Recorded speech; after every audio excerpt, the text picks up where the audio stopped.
23 ஆண்டுகள் அல்லாஹ்வின் புறத்திலே அருளப்பட்ட நபித்துவம் என்கின்ற அந்த நிலையில் அல்லாஹ்வுடைய தூதர் அவர்கள் இந்த உலகத்தில் வாழ்ந்தார்கள்.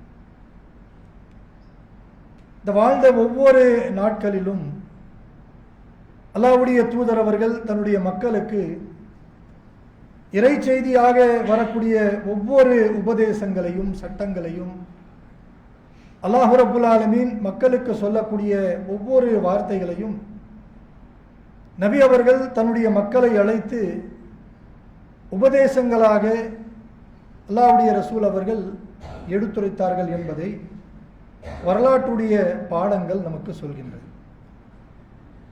இந்த பாடங்களை சொல்லக்கூடிய நபி அவர்களுடைய உரை எப்படி அமைந்தது என்று பார்த்தால், அல்லாஹ்வுடைய ரசூல் அவர்கள் தன்னுடைய உரையை சுருக்கமாக தான் மக்களுக்கு எடுத்துரைப்பார்கள். அது ஜும்மாவுடைய உரையாக இருந்தாலும் சரி, மற்ற பொதுவான உரையாக இருந்தாலும் அல்லாஹ்வுடைய தூதர் அவர்கள் சுருக்கமாக மக்களுக்கு எடுத்துரைப்பார்கள். இப்படி ஒவ்வொரு நேரத்திலும் சுருக்கமாக மக்கள் மத்தியிலே உரை நிகழ்த்தக்கூடிய நபி அவர்கள் ஒரு நாள் மக்கள் மத்தியிலே அல்லாஹ்வுடைய மார்க்கத்தை தனக்கு கடமையாக்கப்பட்ட ஒரு கடமையை நிறைவேற்றக்கூடிய ஒரு அறிவிப்பை மக்கள் மத்தியிலே எடுத்துரைக்கிறார். அல்லாஹ்வுடைய ரசூல் அவர்கள் சொல்கிறார்கள், இந்த ஆண்டு நமக்கெல்லாம் கடமையாக்கப்பட்ட, எனக்கும் கடமையாக்கப்பட்ட ஹஜ்ஜுடைய கிரைகளை நான் செய்ய இருக்கிறேன், இந்த கடமையை நிறைவேற்றப் போகிறேன் என்று அல்லாஹ்வுடைய தூதர் அவர்கள் மக்கள் மத்தியிலே இந்த அறிவிப்பை எடுத்துரைக்கிறார்கள். இந்த அறிவிப்பை கேட்ட ஆங்காங்கே இருக்கக்கூடிய நபி தோழர்கள் எல்லாம் அல்லாஹ்வுடைய தூதருடைய அறிவிப்பை அறிந்தவுடன் நாமும் அல்லாஹ்வுடைய தூதரோடு ஹஜ்ஜுடைய கடமையை நிறைவேற்ற வேண்டும் என்கின்ற எண்ணத்தோடு உலகம் முழுவதும் இருக்கக்கூடிய நபி தோழர்கள் மக்காவுக்கு வந்து சேர்கிறார்கள். காபாவை நோக்கி தன்னுடைய பயணத்தை அமைத்துக் கொண்டார்கள் ஹஜ் என்கின்ற கடமையை நிறைவேற்றுவதற்காக.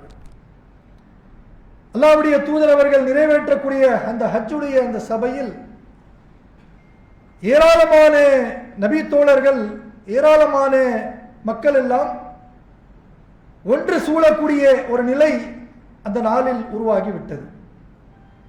அப்படிப்பட்ட அந்த நாளில் அல்லாஹ்வுடைய ரசூல் அவர்கள் மக்களை எல்லாம் அழைத்து பல்வேறு விதமான உபதேசங்களை சொன்னார்கள். சொல்லக்கூடிய அந்த உபதேசங்களில் அல்லாஹ்வுடைய ரசூல் அவர்கள் இதற்கு முன்னால் அந்த மக்களுக்கு எடுத்துரைத்த ஒரு சில உபதேசங்களும், இன்னும் சொல்லப்படாத சில உபதேசங்களும் சட்டங்களும் நபி அவர்கள் அந்த மக்களுக்கு சபையிலே எடுத்துரைத்தார்கள். இந்த உரை, அல்லாஹ்வுடைய தூதருடைய உரை எப்படி இருந்தது என்று சொன்னால், மக்கள் எல்லாம் யோசிக்கக்கூடிய அளவிற்கு அந்த உரையை அல்லாஹ்வுடைய தூதர் அவர்கள் அமைத்துக் கொண்டார்கள்.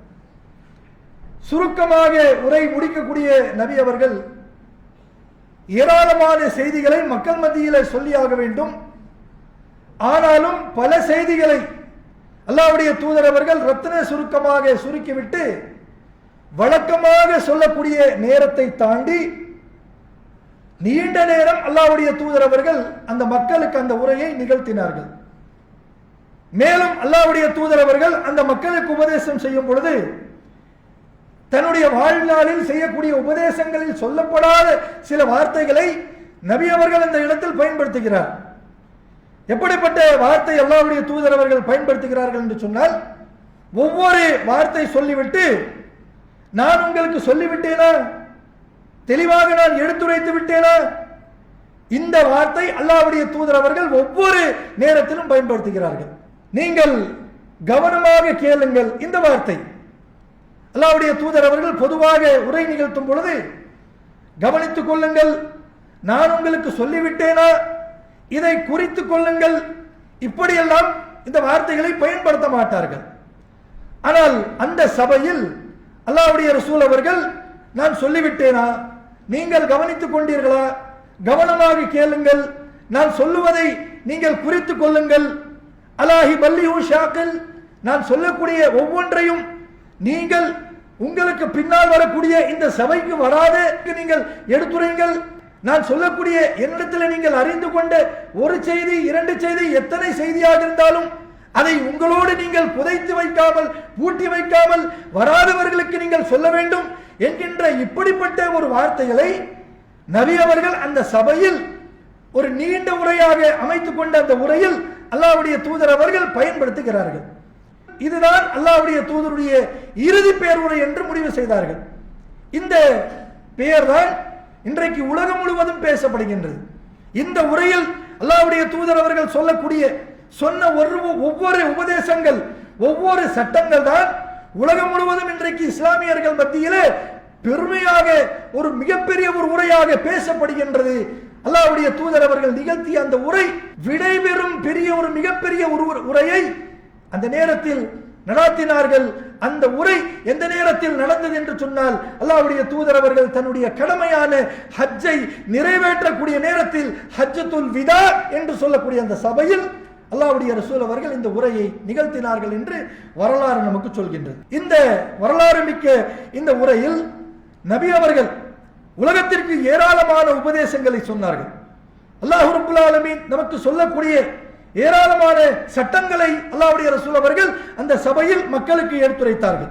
அந்த நேரத்தில் அல்லாஹ் ரப்பல் ஆலமீன் திருமறை குர்ஆனை முழுமைப்படுத்தி விட்டார். அதையும் ரசூலுல்லாஹி ஸல்லல்லாஹு அலைஹி வஸல்லம் அவர்கள் அந்த மக்களுக்கு எடுத்துரைக்கிறாங்க. இந்த நாள் அல்லாஹ் ரப்பல் ஆலமீன் மார்க்கத்தை முழுமையாக்கி விட்டான். எப்படிப்பட்ட ஒரு நிலை பாருங்கள். இந்த மார்க்கத்தை அல்லாஹ் எப்பொழுது ஆரம்பித்தார்? உலகத்துடைய முதல் மனிதன் நபி ஆதம் அலைஹிஸ்ஸலாத்து வஸ்ஸலாம் அவரை இந்த உலகத்தில் அனுப்பி வைத்து இந்த மார்க்கத்தை அல்லாஹ் ரப்பல் ஆலமீன் உலகத்திற்கு பரிசாட்டினார். அன்றைக்கு ஆரம்பித்தது. அவரை தொடர்ந்து ஒவ்வொரு நபிமார்களும் அல்லாஹ்வுடைய மார்க்கத்தை இந்த உலகத்திற்கு அவரவருடைய சமுதாயத்திற்கு எடுத்துரைத்தார்கள். நபி இப்ராஹிம் அலைஹிஸ்ஸலாத்து வஸ்ஸலாம் அவர்களை தொடர்ந்து, மூசா நபியை தொடர்ந்து, சுலைமான் நபியை தொடர்ந்து, யஹ்யா நபியை தொடர்ந்து, இப்படி ஒவ்வொரு நபிமார்களை தொடர்ந்து அல்லாஹ் ரப்பல் ஆலமீன் தௌராத் என்றும் இன்ஜீல் என்றும் கிதாபுகளை அல்லாஹ் ரப்பல் ஆலமீன் வழங்கினார். வழங்கக்கூடிய ஒவ்வொரு நபிமார்களையும் இஸ்லாத்தை பூர்த்தி செய்யக்கூடிய நிலை உருவாக்கவில்லை. இந்த மார்க்கத்தை முழுமைப்படுத்தக்கூடிய நிலை அல்லாஹ் ரப்பல் ஆலமீன் உருவாக்கவில்லை. இறுதி தூதர் என்று சொல்லக்கூடிய நம்முடைய உயிரினும் மேலான நபிகள் நாயகம் ஸல்லல்லாஹு அலைஹி வஸல்லம் அவர்கள் இந்த உலகத்தில் அல்லாஹ்வுடைய மார்க்க பணியை செய்து கொண்டிருக்கக்கூடிய காலகட்டத்தில் இந்த மார்க்கத்தை அல்லாஹ் பூர்த்தி செய்து விட்டான், முழுமைப்படுத்தி விட்டான். அல்லாஹ்வுடைய தூதர் அவர்கள் சொல்கிறார்கள், இந்த மார்க்கத்தை அல்லாஹ் ரப்பல் ஆலமீன் முழுமைப்படுத்தி விட்டான் என்று இந்த நற்செய்தியை கூறிவிட்டு நபிகள் பெருமான அவர்கள் ஏராளமான உபதேசங்களை சொல்றாங்க. இந்த உபதேசங்களும் இந்த சட்டங்களும் தான் இஸ்லாமிய சமூகத்தில் இருக்கக்கூடிய லா இலாஹ இல்லல்லாஹ்வை ஏற்றுக்கொண்ட முஹம்மது ரசூலுல்லாஹ்வை நேசித்து பின்பற்றக்கூடிய எந்த ஒரு முஸ்லிமும் மறக்காமல் தன்னுடைய வாழ்நாள் முழுவதும் கடைபிடிக்கக்கூடிய கட்டாய கடமை நம்ம இடத்துல இருக்கின்றது. இந்த கடமையை இன்றைக்கு நம்மிலே அல்லாஹ் பாதுகாத்த சில முஸ்லிம்களை தவிர பெரும்பான்மையான முஸ்லிம்கள் மறந்துதான் வாழ்ந்து கொண்டிருக்கின்றோம். அதற்காக தான் இதையெல்லாம் ஒவ்வொரு ஜுமாவுடைய உரையிலும் மற்ற உரைகளிலும் மக்கள் மத்தியிலே நினைவூட்டக்கூடிய கடமை நமக்கு இருக்கின்றது. அல்லாஹ்வுடைய தூதர் அவர்கள் சொன்னார்கள், மக்களை நோக்கி அல்லாஹ்வுடைய ரசூல் அவர்கள் முதல் தன்னுடைய உபதேசத்தை சொல்றாங்க. ரசூலுல்லாஹ் சொல்றாங்க, இந்த உலகத்தில் யார் அல்லாஹ் ரப்பல் ஆலமீன் மனிதர்களாக யாரையெல்லாம் படைத்தான், ஒவ்வொரு மனிதனுடைய உயிரும், ஒவ்வொரு மனிதனுடைய பொருளும், ஒவ்வொரு மனிதனுடைய மானமும் புனிதமாக்கப்பட்டது. அது புனிதமானது என்று சொல்றாங்க ரசூலுல்லாஹ். சொல்லிட்டு அந்த சபையில் இருக்கக்கூடிய மக்களை நோக்கி கேள்வி கேட்கிறாங்க அல்லாஹ்வுடைய தூதர். என்ன கேள்வி தெரியுமா? மக்களே, நாம் பயணித்துக் கொண்டிருக்கக்கூடிய இந்த மாதம் எந்த மாதம் என்று கேட்கிறாங்க. ஹஜ் செய்யக்கூடிய நிலையில் நிற்கிறார்கள். அது எந்த மாதமாக இருக்கும்? துல் ஹஜ்ஜுடைய மாதம். ஒரு மனிதனுடைய மானத்தையும், ஒரு மனிதனுடைய பொருளையும், ஒரு மனிதனுடைய உயிரையும் அல்லாஹ் ரப்பல் ஆலமீன் புனிதமாக்கப்பட்ட இந்த துல் ஹஜ் மாதத்தை விட இந்த மூன்றையும் புனிதமாக்கி விட்டான். அல்லாஹ்வுடைய தூதர் அவர்களுடைய வார்த்தை என்ன? மனிதனுடைய உயிர், மனிதனுடைய மானம், மனிதனுடைய பொருள் துல் ஹஜ் மாதத்தை விட புனிதம் என்று அல்லாஹ்வுடைய தூதர் அவர்கள் சொல்கிறார்கள். சற்று யோசிச்சு பாருங்களேன். இப்படிப்பட்ட புனிதமாக்கப்பட்ட நபி அவர்கள் புனிதம் என்று சொல்லக்கூடிய இந்த உயிரையும் மானத்தையும் பொருளையும் மற்றவர்கள் அதை புனிதம் என்று கருதி அதற்கு எவ்வாறு செயல்பட வேண்டுமோ அவ்வாறு நாம் இன்றைக்கு செயல்பட்டுக் கொண்டிருக்கிறோமா? அல்லாஹ் பாதுகாத்த சில மனிதர்களை தவிர பெரும்பான்மையானவர்களுக்கு இந்த சிந்தனையே கிடையாது. இந்த உபதேசம் நினைவிலே இருக்கின்றதா இல்லையா என்கின்ற யோசிக்கக்கூடிய அளவிற்கு முஸ்லிம்களுடைய செயல் இன்றைக்கு அமைந்து விட்டது. பிறருடைய மானம் யோசிச்சு பாருங்க. மானத்தை பற்றி, பிறருடைய மானத்தை பற்றி அக்கறை கொள்ளக்கூடியவர்கள் நம்மில் எத்தனை பேர்? யாராச்சும் ஒருத்தர் மாட்டுவாங்களா அப்படின்ற ஸ்டைல தான் இன்றைக்கு வாழ்ந்துகிட்டு இருக்கோம். ஒருவர் யாராச்சும் ஒருவர் நமக்கு பிடிக்கல, அவருடைய செயல்கள் பிடிக்கவில்லை என்று ஒருவர் நினைத்து விட்டால், அல்லாஹ் பாதுகாத்த மனிதர்களை தவிர ஏராளமானவர்கள் இப்படி ஒரு எண்ணம் கொண்டவர்களாக இருந்தால் அவர் என்ன ஏதாச்சும் ஒரு தவறு செய்வாரா? ஏதாச்சும் ஒரு தவறுல சிக்குவாரா? ஏதாச்சும் ஒண்ணு பேசுவாரா? பேசட்டும், அவருடைய மானத்தை எப்படி இந்த உலகத்துல எடுக்கிறோம் பாரு, அவரை நிராயுதபாணியாக ஆக்கிறோம் பாரு. யார் செய்யக்கூடிய செயல்? இஸ்லாத்தை நம்பாதே, இஸ்லாத்தை ஏற்றுக்கொள்ளாதே, இஸ்லாம் என்றாலே என்ன தெரியாமல் இருக்கக்கூடிய மாற்று மதத்தில் இருக்கக்கூடியவர்களை பார்த்து சொல்லவில்லை. இது இஸ்லாமியர்கள் செய்யக்கூடிய செயலாக இருக்கு. ஒருவருடைய மானம் புனிதமானது. அல்லாஹ்வுடைய தூதர்கள் சொன்னார்களே, அந்த புனிதத்தை நாமும் பேண வேண்டும் என்கின்ற எண்ணம் இல்லாமல் தவறு ஏதாச்சும் ஒரு மாட்டுவாரா போதும், சின்ன தவறுல மாட்டிட்டோமே, இவனை எப்படி அசிங்கப்படுத்துற பாரு. அவ என்ன ஆயிடுச்சு? அல்லாஹ்வுடைய தூதர் அவர்கள் சொன்ன அந்த சொல் காற்றில் பறக்க விட்டார்கள். அந்த சொல்லிலே வாழ வேண்டும் என்கின்ற ஒரு நிலையில் இருக்கக்கூடிய முஸ்லிம்கள் அந்த நிலையை தாண்டி சென்று விடுகிறார்கள். உயிரை பற்றி கவலையே படுவது கிடையாது. எவன் செத்தா என்ன, எவன் நாசமா போனா என்ன, நான் வாழணும். உயிர் புனிதமானது என்று அல்லாஹ்வுடைய தூதர் அவர்கள் சொன்னார்களே, அவருடைய மானம் புனிதமானது என்று சொன்னார்களே, அவருடைய பொருள் புனிதமானது என்று சொன்னார்களே, அந்த புனிதத்தை நாம் பேண வேண்டுமே என்கின்ற அக்கறை இன்றைக்கு இருக்கின்றதா? அவர் இவ்வளவு பெரிய பணக்காரனா இருக்கானே, அவன் இவ்வளவு பெரிய செல்வத்தை சம்பாதிச்சு வச்சிருக்கானே, அவன்கிட்ட இருக்கக்கூடிய பொருளாதாரத்தை நான் எப்படி அபகரிக்கிறது? அவன்கிட்ட இருக்கக்கூடிய செல்வத்தை என் பேருக்கு நான் எப்படி மாத்துறது? குடும்பத்துல ரத்த உறவாக இருப்பாங்க, அண்ணன் தம்பிகளா இருப்பாங்க, தங்கை அக்காக்களாக இருப்பாங்க, சொத்து கடிச்சுப்பாங்க. அவன் வீட்டு அவனுக்கு கொடுத்த நிலமா இருக்கும். ஆனா இவர் என்ன பண்ணுவாரு?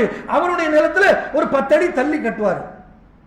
இது அமானிதமாச்சே, அவருடைய பொருளாச்சே, இது நாம எப்படி அபகரிக்கிறது என்கின்ற சிந்தனையே இருக்காது. அல்லாஹ்வுடைய தூதர் அவர்கள் சொன்ன இந்த மூன்றும் அல்லாஹ் பாதுகாத்த சில மனிதர்களை தவிர இன்றைக்கு பெரும்பான்மையான முஸ்லிம்கள் அதை கடைபிடிக்கக்கூடிய நிலை இல்லாமல் வாழ்ந்து கொண்டிருக்கிறார்கள். அல்லாஹ் ரப்பல் ஆலமீன் நாளை மறுமையில் ஒவ்வொரு செயல்களுக்கும் நம்மை கேள்வி கேட்கக்கூடியவனாக இருக்கின்றான். இதை நாம் அறிந்து கொள்ள வேண்டும். யாருக்கு சொன்ன உபதேசம்? இஸ்லாத்தை ஏற்றுக்கொள்ளாமல், அல்லாஹ் என்றால் யார் என்று தெரியாமல், உலகத்தில் மற்ற மதத்தில் வாழ்ந்து கொண்டிருக்கக்கூடிய அந்த மக்களுக்கு சொன்ன உபதேசமா இது? அல்லாஹ்வுடைய தூதர் அவர்கள் இஸ்லாமியர்களை பார்த்து சொல்கிறார்கள். சொல்லக்கூடிய இந்த உபதேசம், சட்டங்கள் அல்லாஹ்வுடைய தூதர் அவர்கள் எப்படி சொல்கிறார் தெரியுமா?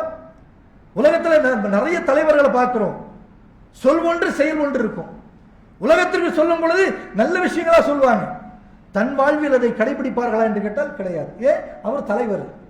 ஆனா ரசூலுல்லாஹி ஸல்லல்லாஹு அலைஹி வஸல்லம் அவங்க உலகத்திற்கே தலைவராக இருந்தார், இருந்து கொண்டிருக்கிறார். அல்லாஹ்வுடைய தூதர் அவர்கள் சொல்லக்கூடிய உபதேசம் ஒவ்வொன்றும் எப்படி இருக்கும் என்று சொன்னால், தன் குடும்பத்திலிருந்து ஆரம்பிப்பாங்க. ரசூலுல்லாஹ் தான் செய்யக்கூடிய செயலை வைத்து அல்லாஹ்வுடைய தூதர் அவர்கள் மக்களுக்கு உபதேசம் செய்வார்கள்.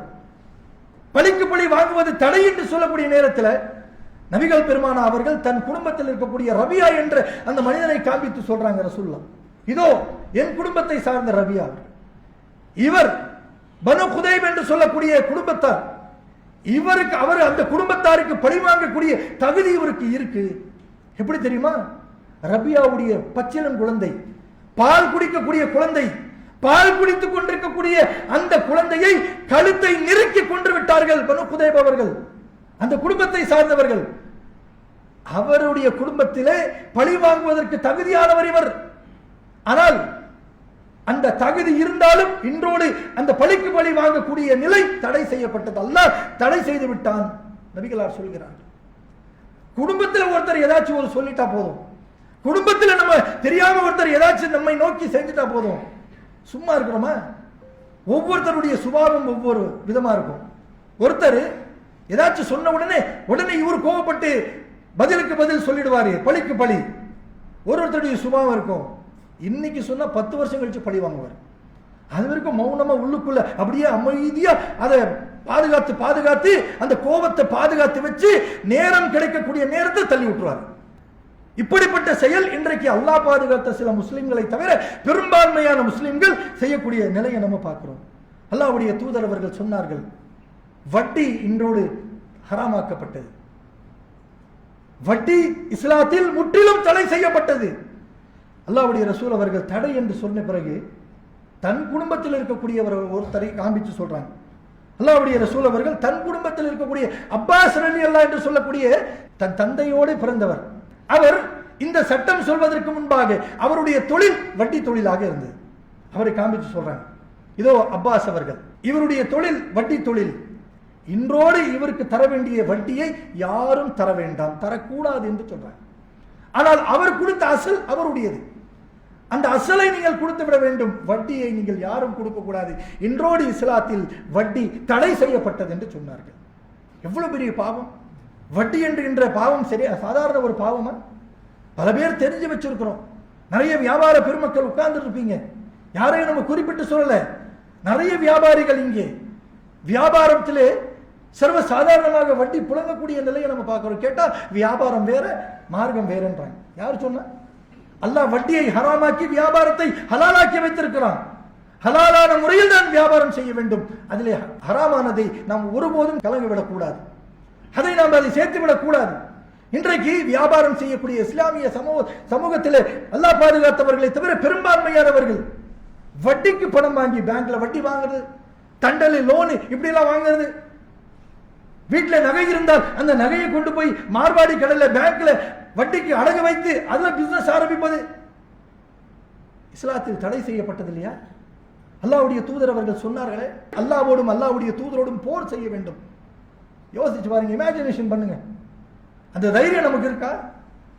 போர் செய்யக்கூடிய அளவிற்கு நமக்கு தைரியம் இருக்காங்க? உலகத்தில் ஜெயிக்கணும், உலகத்தில் காரு பங்களா நல்ல ஐபோனு நல்ல லக்ஸூரியான லைஃப் வாழணும் அப்படின்றதுக்காக நம்மை நாமே மாய்த்து கொண்டு நம்மை நாமே ஏமாத்தி கொண்டு வட்டியெல்லாம் ஹராம் இல்லைங்க, வியாபாரம் வேற மார்க்கம் வேற என்று சொல்றோமே, நம்மை நாமே ஏமாற்றிக் கொள்கிறோமே. ஏமாற்றிக் கொள்ளக்கூடியவர்கள் ஒவ்வொருவரும் தனிமையில உட்கார்ந்து சுய பரிசோதனை செய்து பாருங்க. என்னப்பா இது, இதே நிலையில மறைத்தன மௌத்து வந்துருச்சுன்னு சொன்ன நாளை மறுமையில நிலைமை என்ன யோசிச்சு பார்த்தோமா? அல்லாஹ்வோடும் அல்லாஹ்வுடைய தூதரோடும் போர் செய்யக்கூடிய அளவிற்கு எனக்கு கட்ஸ் இருக்கா, தைரியம் இருக்கா? யாருக்கும் இருக்காது. அல்லாஹ்வை வணங்காம இருக்கா பாருங்க, அல்லாஹ்வை இல்லைன்னு சொல்ற பாருங்க. அவங்கிட்ட சொன்னா கூட நான் எப்படிங்க அல்லாஹ் சாமியோட போய் சண்டை போடுவேன், எப்படிங்க முகமது நபியோட சண்டை போடுவேன் அவனும் சொல்லுவான். அவங்களுக்கு இந்த தைரியம் இருக்காது. ஆனால் எந்த நம்பிக்கையில இந்த உலகத்துல வெற்றி பெறணும், இப்படிதான் வெற்றி பெற முடியும் என்று நினைத்து கொண்டு வட்டியில மூழ்கி இருக்கிறோம். நபிகளார் இறுதி பேருரையில இந்த வட்டி ஹராம் என்று சொன்னார்கள். யோசிச்சு பாருங்க, உலகத்திலேயே நிரந்தரமாக வாழ போறது கிடையாது. மரணம் என்று சொல்லக்கூடிய அந்த நிலை நமக்கு வரதான் போகுது. அது எல்லோரும் தெரிஞ்சு வச்சிருக்கிறோம். மரணமே இல்லாம இந்த உலகத்தில் வாழ்வீர்களா என்று கேட்டால் எல்லோரும் சொல்வார்கள், இல்லை இல்லை மரணம் வந்தே தீரும். ஏன்? அல்லாஹ் சொல்லிட்டான், மரணம் வந்தே தீரும், அதை சுவைத்தே தீருவோம் எல்லாரும் சொல்லுவோம்.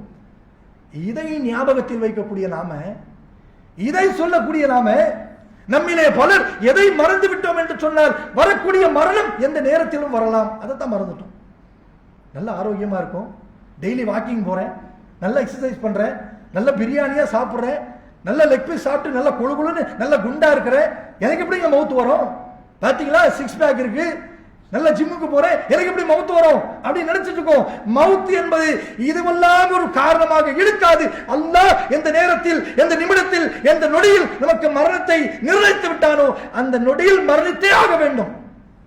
அல்லாஹ் நாடிட்டானா பேசிக்கொண்டிருக்கக்கூடியவருக்கு இந்த நொடியில மரணம் என்று சொன்னால் பேசிக்கொண்டே விழுந்துருவேன் மவுத்து. அந்த நேரத்தில் வட்டியோடு மரணித்தால், பாவத்தோடு மரணித்தால், விபச்சாரத்தோடு மரணித்தால், இந்த நிலை நமக்கு வந்துவிடக் கூடாது என்று சொன்னால் நபி அவர்களும் அல்லாஹ்வும் நமக்கு சொல்லக்கூடிய பாடத்தை நம்முடைய வாழ்க்கை பாடமாக ஆக்கிக் கொள்ள வேண்டும்.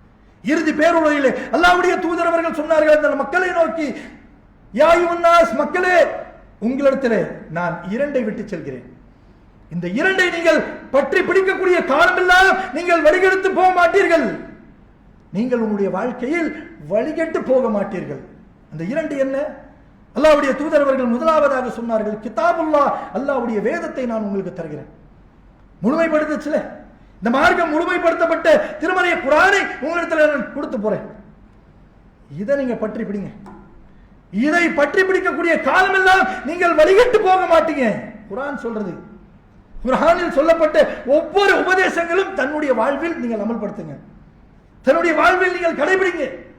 இப்படி கடைபிடித்தால் நீங்கள் ஒருபோதும் கெட்டு போக மாட்டீங்க. இரண்டாவது என்ன? என்னுடைய வாழ்க்கை வரலாறு. இந்த உலகத்தில் குர்ஆன் எப்படி சொன்னதோ அதன்படி என்னுடைய வாழ்க்கை நான் வாழ்ந்து உங்களிடத்தில் தருகின்றனா இல்லையா? என்னுடைய வாழ்க்கை நான் உங்களுக்கு தரேன். இந்த இரண்டையும் நீங்கள் பற்றி பிடித்தால் காலம் முழுவதும் நீங்கள் வழி தவற மாட்டீர்கள். அல்லாஹ்வுடைய தூதருடைய உபதேசம் இருக்கின்றதா? குர்ஆன் என் நம்மிடத்தில் இருக்கின்றதா? யோசிச்சு பாருங்களேன், குர்ஆன் எப்படி ஆயிடுச்சு? ஸ்டேட்டஸ்ல வைக்கக்கூடிய நிலைதான் இன்றைக்கு குர்ஆன். ஸ்டேட்டஸ் பார்க்கிறவங்க பெரிய குர்ஆன் ஓதக்கூடிய பக்திமான் போல இருக்குன்னு நினைப்பாங்க. ஸ்டேட்டஸ் ஒரு வரி 2 வரி அவ்வளவுதான். எப்படி இன்னைக்கு ரீல்ஸ் உடைய காலம் இல்லை. அவ்வளவு நேரத்தை 10 நிமிடம் 5 நிமிடம் அதிகமாக போனாலும் கொடுப்பதற்கு நமக்கு மனம் இல்லை. ஆனால் போன்ல இருக்கக்கூடிய நெட் காலி ஆகணும்னு சொல்லி 1 GB 2 GB டெய்லி நமக்கு ரீசார்ஜ் பண்ணிட்டோமே, இது காலி பண்ணணுமே என்பதற்காக தூக்கத்தை, வியாபாரத்தை, குடும்பத்தை அனைத்தையும் வைத்துக் கொண்டு வெத்தலையில சுண்ணாம்பு தடவுற மாதிரி அந்த போனை தடவி தடவி தடவி கண்ட மலா முசிபத்தை எல்லாம் பார்த்துட்டு 90% அப்படின்னு மெசேஜ் வந்துச்சு. ஆஹா, இந்த நேரத்தை குர்ஆன் எடுத்து பாருங்க, இந்த நேரத்தை குர்ஆன் எடுத்து படிங்களேன். அல்லாஹ்வுடைய தூதர் அவர்கள் அதைத்தானே சொல்கிறார்கள், உங்களிடத்தில் நான் கிதாபை தருகின்றேன், அல்லாஹ்வுடைய வேதத்தை தருகின்றேன். இதை நீங்கள் பற்றி பிடிக்கக்கூடிய காலம் எல்லாம் வழிகட்டு போக மாட்டீர்கள். வெறும் கையில குர்ஆன் வைக்கிறது சொல்லல, அல்லாஹ்வுடைய தூதர் அவர்கள் படிங்கன்றாங்க. படிங்க, படிச்சு அதில் இருக்கக்கூடிய ஒவ்வொரு உபதேசத்தையும் தன்னுடைய வாழ்க்கையில் அப்ளை பண்ணுங்கன்றாங்க. இதைத்தான் இன்றைக்கு நாம் விட்டு விட்டோம். என்னென்ன ஷேர் பண்றோம் ஃபேஸ்புக், இன்ஸ்டாகிராம், வாட்ஸ்அப்ல. அவன் ஜெயிக்கிறான், இவன் ஜெயிக்கிறான், இவன் அப்படி போறான், அப்படி போறான், அப்படியே ஷேரு, அப்படியே லைக், எல்லாம் கமெண்ட் எல்லாம் பறந்துகிட்டு இருக்கு. குர்ஆன் இருக்கா? குர்ஆனுடைய வசனங்களை ஷேர் பண்றோமா? குர்ஆனுடைய வசனங்களை படித்து புரிந்து அதை மக்களுக்கு நாம் ஷேர் செய்யறோமா? அவன் ஜெயிச்சா என்ன, தோத்தா என்ன? எப்படி ஜெயிக்கக்கூடிய ஒருத்தன், தோக்கக்கூடிய ஒருவன்? இந்த நாட்டில் இருக்கக்கூடிய எல்லாருமே காஃபிர்கள் தானே.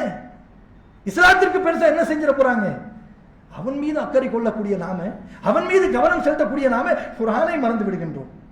ஆக கண்ணியத்துக்குரியவர்களை, அல்லாஹ்வுடைய தூதருடைய அந்த பேருரை, நீண்ட நேரம் நிகழ்த்திய பேருரையில் ஏராளமான உபதேசங்களில் ஒரு சில உபதேசங்களை தான் நாம் எடுத்துரைத்திருக்கின்றோம். இந்த உலகத்தில் வாழும் வரை பழி வாங்கக்கூடிய குணம் நம்மிடத்தில் இருக்கக்கூடாது. பிறருடைய மானமும் உயிரும் அவருடைய பொருளும் அதை புனிதமாக நாம் கருத வேண்டும், பார்க்க வேண்டும். வட்டியை முழுமையாக நம்முடைய வாழ்வில் நாம் கழித்துக் கொள்ள வேண்டும். அல்லாஹ்வுடைய வேதத்தை கையில் பிடிக்க வேண்டும். அல்லாஹ்வுடைய வேதத்தை படித்து நாம் நம்முடைய வாழ்க்கையை அதன்படி அமைத்துக் கொள்ள வேண்டும். நபிகளாருடைய வாழ்க்கை வரலாற்றை படிக்க வேண்டும். பல பேருக்கு ஹதீஸ்னா என்னன்னு தெரியலங்க. குர்ஆன்னா எல்லாருக்கும் தெரியுது. குர்ஆனை படிச்சீங்கன்னா ஆமா படிச்சோம், ஹதீஸ்னா தெரியல. ஹதீஸ்னா தெரியல. ஹதீஸ் அல்லாஹ்வுடைய தூதருடைய வாழ்க்கை எடுத்து படிங்க. என்ன சொல்லுகிறார்கள் என்பதை அதை உள்வாங்குங்கள், புரிந்து கொள்ளுங்கள். புரிந்து கொண்டு அல்லாஹ்வுடைய தூதர் அவர்கள் சொன்ன அடிப்படையில் குர்ஆனையும் சுன்னாவையும் அறிந்து கொண்டு அதை கடைபிடித்து நாம் ஒவ்வொருவரும் நாளை மறுமையில் சுவனத்திற்கு செல்லக்கூடிய நன்மக்களாக மாற வேண்டும் என்கின்ற அல்லாஹ்விடத்தில் பிரார்த்தனையும் கோரிக்கையும் வைத்தவனாக உரையை நிறைவு செய்கிறேன். அஸ்ஸலாமு அலைக்கும் வரஹ்மத்துல்லாஹி வபரகாத்துஹு. அல்லாஹு அக்பர், அல்லாஹு அக்பர்.